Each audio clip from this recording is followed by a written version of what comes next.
విద్యార్థులు డ్రగ్స్ కి దూరంగా ఉండాలని ఏపీ రాష్ట్ర హోం మంత్రి అనిత అన్నారు. అంతర్జాతీయ మారక ద్రవ్యాల వ్యతిరేక దినోత్సవం కార్యక్రమంలో పాల్గొన్న ఆంధ్రప్రదేశ్ రాష్ట్ర హోం శాఖ మంత్రులు వంగలపూడి అనిత, హోంమంత్రి అనిత ఈ రోజు విశాఖ బీచ్ రోడ్లో జరిగిన కార్యక్రమంలో ఆమె మాట్లాడుతూ, అంటే అమ్మాయి చెప్పిన మాట వింటే నాకు భయం వేసింది. వెంటనే లోకేష్ గారి దగ్గరికి తీసుకెళ్ళా. ఆ అమ్మాయి నాతో మాట్లాడేటప్పుడు కూడా స్కార్ఫ్ ఓపెన్ చేయలే. ఆ అమ్మాయి 10th క్లాస్ చదువుతుంది. రెగ్యులర్గా స్కూల్ మానేసి అక్కడ నియర్ బై ఉన్న ఒక చిన్న బడ్డీ కొట్టు దగ్గరికి వెళ్ళి గాంజా తాగుతూ లోపల అమ్మాయిని మల్టిపుల్ టైమ్స్ రేప్ చేశారు. ఆ అమ్మాయి తల్లి భరించలేక ఆ కూతురు ఎక్కడ చచ్చిపోతుందో అని, అమ్మ ప్రేమ కదా, నిజంగా అదే పొజిషన్లో ఇందాక సోదరుడు చెప్పినట్టు టీచర్ ఉండి లాగిపెట్టి కొట్టిద్ది, ఇంకొకరు ఉంటే కొట్టేవారు. కానీ తల్లి ప్రేమ కొట్టలేకపోయింది. నా కూతుర్ని ఎలాగైనా రక్షించుకోవాలి అని ఎక్కడికి వెళ్ళాలో తెలియక లోకేష్ గారి దగ్గరికి పరిగెట్టుకొని వచ్చింది. ఆ రోజు ఆ అమ్మాయి సిచ్యువేషన్ చూస్తే షీఈస్ టాపర్. ఆ టాపర్ అయిన అమ్మాయి కూడా డ్రగ్స్కి అలవాటు పడిపోయి, గాంజాకి అలవాటు పడిపోయి తల్లిని కూడా రోడ్డు మీదకి తీసుకొచ్చి మొహం కూడా చూపించుకోలేని పొజిషన్.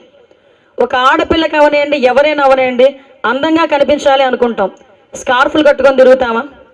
కనిపించకుండా స్కార్ఫులు కట్టుకొని తిరిగేది ఏంటంటే ట్యాన్ అవ్వకుండా తిరుగుతారు మా ఆడపిల్లలు.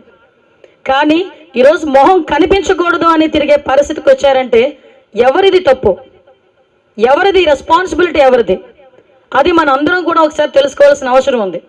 ఈరోజు నేను హోమ్ మినిస్టర్ అయిన తర్వాత డ్రగ్స్ గురించి, గాంజా గురించి మేము ఫస్ట్ ప్రెస్ మీట్ పెట్టిన తర్వాత నాకు చాలామంది, మీరు నమ్మరు, 30 members 40 members అయి ఉంటారు, తల్లిదండ్రులు నాకు మెసేజ్ పెడుతున్నారు, మా అబ్బాయి గాంజాకి అలవాటు పడిపోయాడమ్మా, వచ్చి తీసుకెళ్ళండి, మా అబ్బాయి గంజాయికి అలవాటు పడిపోయాడు, మమ్మల్ని కొడుతున్నాడు, పోలీస్ డిపార్ట్మెంట్కి చెప్పి అరెస్ట్ చేయించండి. నిజంగా నేను ఏదో నా పరపతి గురించో లేకపోతే నా ఇమేజ్ గురించో డిపార్ట్మెంట్ వాళ్ళకి ఒక మాట చెప్తే తీసుకెళ్ళి వాళ్ళు అరెస్ట్ చేస్తారు. కానీ అక్కడతో సమస్య అయిపోతుందా? అయిపోతుంది. ఇంకా గంజాయి అరిగట్టడం అయిపోతుందా? అలాగని అరెస్ట్ చేయకుండా ఉంటే ఆగిపోతుందా అన్నది కాదు. ఇక్కడ విషయం ఏంటంటే సోషల్ రెస్పాన్సిబిలిటీ అన్నది ఏజెన్సీ నుంచి విపరీతంగా గాంజా అన్నది దిగుమతి అవుతుంది. నేను ఇంతవరకు మొన్న సిపి గారు వాళ్ళతో కూర్చున్నటువంటి వరకు శీలావతి అంటే చేపే అనుకున్నా. డ్రగ్ కూడా ఉంటుందని నాకు తెలియలే, గాంజాలో ఒక పార్ట్ ఉంటుందని నాకు సంగతి తెలియలే. బట్ అంటే వాళ్ళు కూడా డ్రగ్స్కి కూడా ఒక మంచి మంచి పేర్లు పెట్టుకొని వాళ్ళు ఎంత స్మార్ట్ వర్క్ చేస్తున్నారమ్మా, ఒకసారి ఆలోచించండి. ఫ్లిప్కార్ట్లో అమ్మేస్తున్నాడు డ్రగ్స్, తెలుసా? అమెజాన్లో అమ్మేస్తున్నారు, ఈవెన్ కొరియర్ సర్వీసెస్లో డ్రగ్స్ అమ్మేస్తున్నారు. అంటే ఒక డ్రగ్ అమ్మేవాడికే నీకు ఇన్ని చావు తెలివితేటలుంటే ఐపీఎస్ ఆఫీసర్ల కింద, పోలీసుల కింద 6 నెలలు ట్రైనింగ్ అయ్యి కాకి చొక్క ఒంటి మీద పడ్డగానే ధైర్యంతో సెల్యూట్ కొట్టే మన పోలీసులు ఇంకెంత స్మార్ట్గా ఉండాలో ఒకసారి ఆలోచించండి. తప్పుడు పని చేసే వాడికే అని తెలివితేటలుంటే నీతి నిజాయితీగా ఉండి రాష్ట్రాన్ని, రాష్ట్ర భవిష్యత్తుని ముందుకు తీసుకెళ్లడంలో 24 గంటలు కాపలా కాస్తున్న మన పోలీసులకి ఎన్ని తెలివితేటలు ఉండాలో ఆలోచించండి. నేనేమంటానంటే ఎస్, స్మార్ట్ వర్క్ చేద్దాం. ఇక్కడ చాలామంది చదువుకున్న పిల్లలు ఉన్నారు, పబ్లిక్ని ఇన్వాల్వ్ చేద్దాం.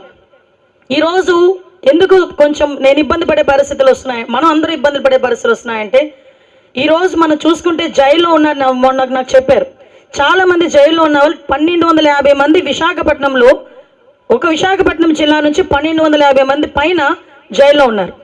మిగతా జిల్లాలన్నీ కలిపి 385 మంది. పోనీ ఈ జైల్లో ఉన్న వాళ్ళందరూ పండించడానికి డబ్బులు ఇచ్చినవాడా, సప్లై చేసినవాడా? కాదు. రూపాయికి 10 రూపాయలకి ఆశపడి ట్రాన్స్పోర్టేషన్లో గర్భిణీ స్త్రీలు కూడా వాళ్ళ ఇల్లు గడవక బయటకు వచ్చి గంజాయిని సప్లై చేసే ఒక ట్రాన్సిస్ట్లో వాళ్ళు తయారవుతూ ఉంటే వాళ్ళు మనం అరెస్ట్ చేస్తే సుమారుగా 16 సంవత్సరాల నుంచి 25 సంవత్సరాల లోపు పిల్లలు తమ భవిష్యత్తుని అంధకారం చేసుకొని జైల్లో మగ్గిపోతున్నారు. ఇలాంటి సిచ్యువేషన్స్ని ఫేస్ చేయాలా, లేకపోతే ఇలాంటి సిచ్యువేషన్ నుంచి ఒక జనరేషన్ బయటకు తీసుకురావాలా?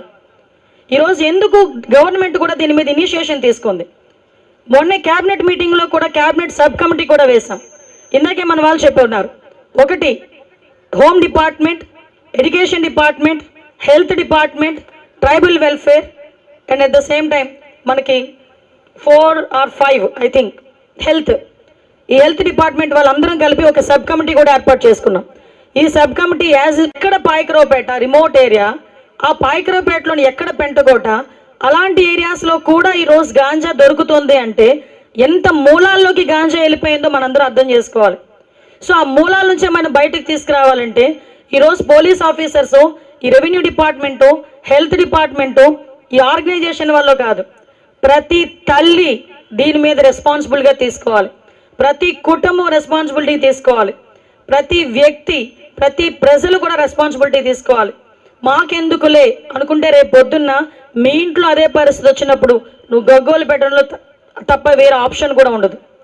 అట్ ద సేమ్ టైం చాలామంది ఇన్స్పిరేషన్ తీసుకుంటారు, కొంతమంది సినిమా హీరోస్ని, సినిమా హీరోయిన్స్ని. ఇలాంటి సిచ్యువేషన్స్లో కొన్ని సందర్భాల్లో టీవీలో కూడా వాళ్ళు కూడా యూజ్ చేస్తున్నారని టీవీలో అక్కడ వస్తూ ఉంటే కొన్ని సందర్భాల్లో బాధ అనిపిస్తూ ఉంటుంది.